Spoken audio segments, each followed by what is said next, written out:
Hello and welcome again to Not Fake News. I'm blocking this picture right now because I didn't want you to be too shocked. It's very hard to see and look at this person, and I didn't want it to hit you too hard. But I'm gonna pull this off like a band-aid. All right, you ready? One, two, three. Okay. Sorry about that. Dear 2020. She's back. Story by Michael Walsh. They never stop. They never sleep. And they never quit. Hillary Clinton will run for president again. Oh God, please no, says the photo. Alright, no inside information informs this prediction. No argument is advanced as to whether her run is a good or bad idea. There are many ways to make a case either way. Instead, this is just a statement of simple facts. One second. This is just a statement of simple facts. If facts mean anything anymore, that is. And the facts are clear that the former Secretary of State is doing everything she needs to do to run for White House one more time. If she finds a path to do so, she will take it, and I can prove it. And as far as the mainstream media is concerned, I'm sure that they'll think that she definitely will be able to find a path. They're big on that. Consider shortly, after Clinton's shock to the world, hysteria-inducing defeat last November, the Clinton Global Initiative announced plans to cease operations. The CGI, the most scandal-plagued arm of the Clinton Foundation, was a ground zero of grief for the Clinton campaign. Labeled a slush fund for political operations paid for by foreign governments, it was an endless and easy target of complaints about conflicts of interest and graft. Yet, despite pleas to do so by various supporters throughout the 2016 campaign, the Clintons time and again refused to shut it down. Which raises the question, what advantage other than the political one is there to doing so now? Similarly, while the Clintons allow rumors to circulate, rumors that still haven't officially quashed, that the former Secretary of State was and is or might be considering a run for mayor of New York City for the thrill of it, out of spite towards the current mayor who supported her candidacy for the White House, or might there be another reason to keep alive the idea that Hillary Clinton's political fortunes aren't in the rear-view mirror?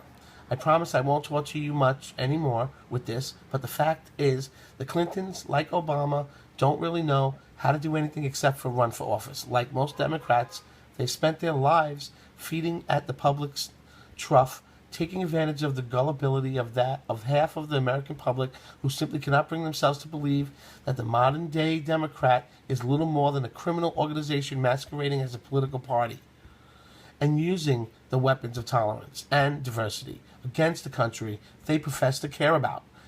Meanwhile, Hillary's path to the White House runs down Victim Alley. Right through Victim's Alley and into Horror Street Lane. Let's face it, positioning herself early as in the front running of this inevitable juggernaut soaking up dollars like gravy on biscuits has never worked for the Clintons. For whatever reason, her best political moments have always come when she appeared as the underdog, vulnerable, even fragile. In the 1990s, she was deeply unpopular until she was humiliated by Monica Lewinsky's scandal. In 2000, during her race at the seat representing New York in the U.S. Senate, she was tied in the polls with relatively unknown Republican Congressman Kerry, I believe it was, and she totally robbed that from it, or something. No.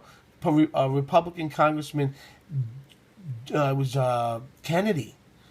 It was the Kennedy, and I'll tell you, him and his whole family, I heard, died in a plane crash. Isn't that right? So when that happened, guess who got the job? That's right, Hillary. So, but we'll read it this way. She was tied in the polls against relatively unknown Republican Congressman Kennedy until he appeared to physically bully her at the debate in 2008. She was on the verge of losing Iowa and New Hampshire to Barack Obama until she started talking about the fight left in her, and shed some tears, vulnerable and sympathetic. She defied the polls, and her candidacy was revived. In each of those cases, people were pulling for her, and in a way they never did in 2006. Back then, they did. Thus, in 2020, the best way for her to win the nomination and potentially win the White House is not to get out front early, but to hold back and let the people come out to her. The genius of the Texas Jennifer George Bush 2000 campaign was that throughout the 1999, he made it so people, including the biggest names in the GOP, came begging him to run. That's what he did. It's pretty smart. By the time he did enter, he'd gotten the party so excited, he all but wrapped up the nomination by the end of the South Carolina primary. Hillary Clinton has 100% name ID, a personal fortune, and a bastion of loyalists.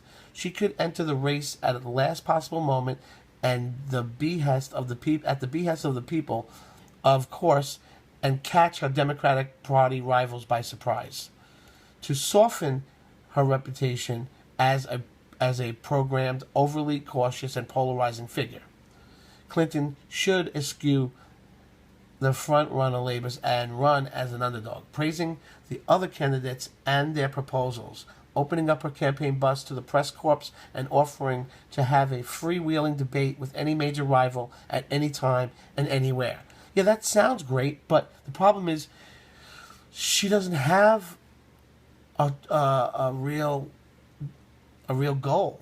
She doesn't just once you do talk to, just like any of the lefts, as soon as they speak, they have nothing to say but ad hominems, right? And they just say racist, pig. They don't have a story. They don't have a reason. They say nothing. So anyone with a brain will be able to knock her right out of the water anyway. Dream on.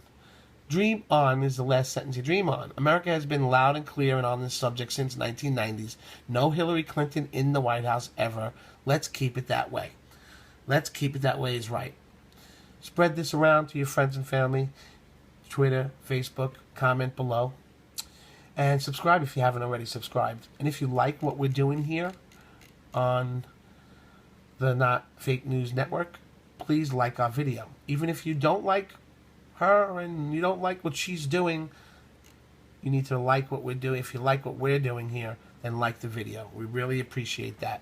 Thanks so much. We'll see you next time at Not Fake News.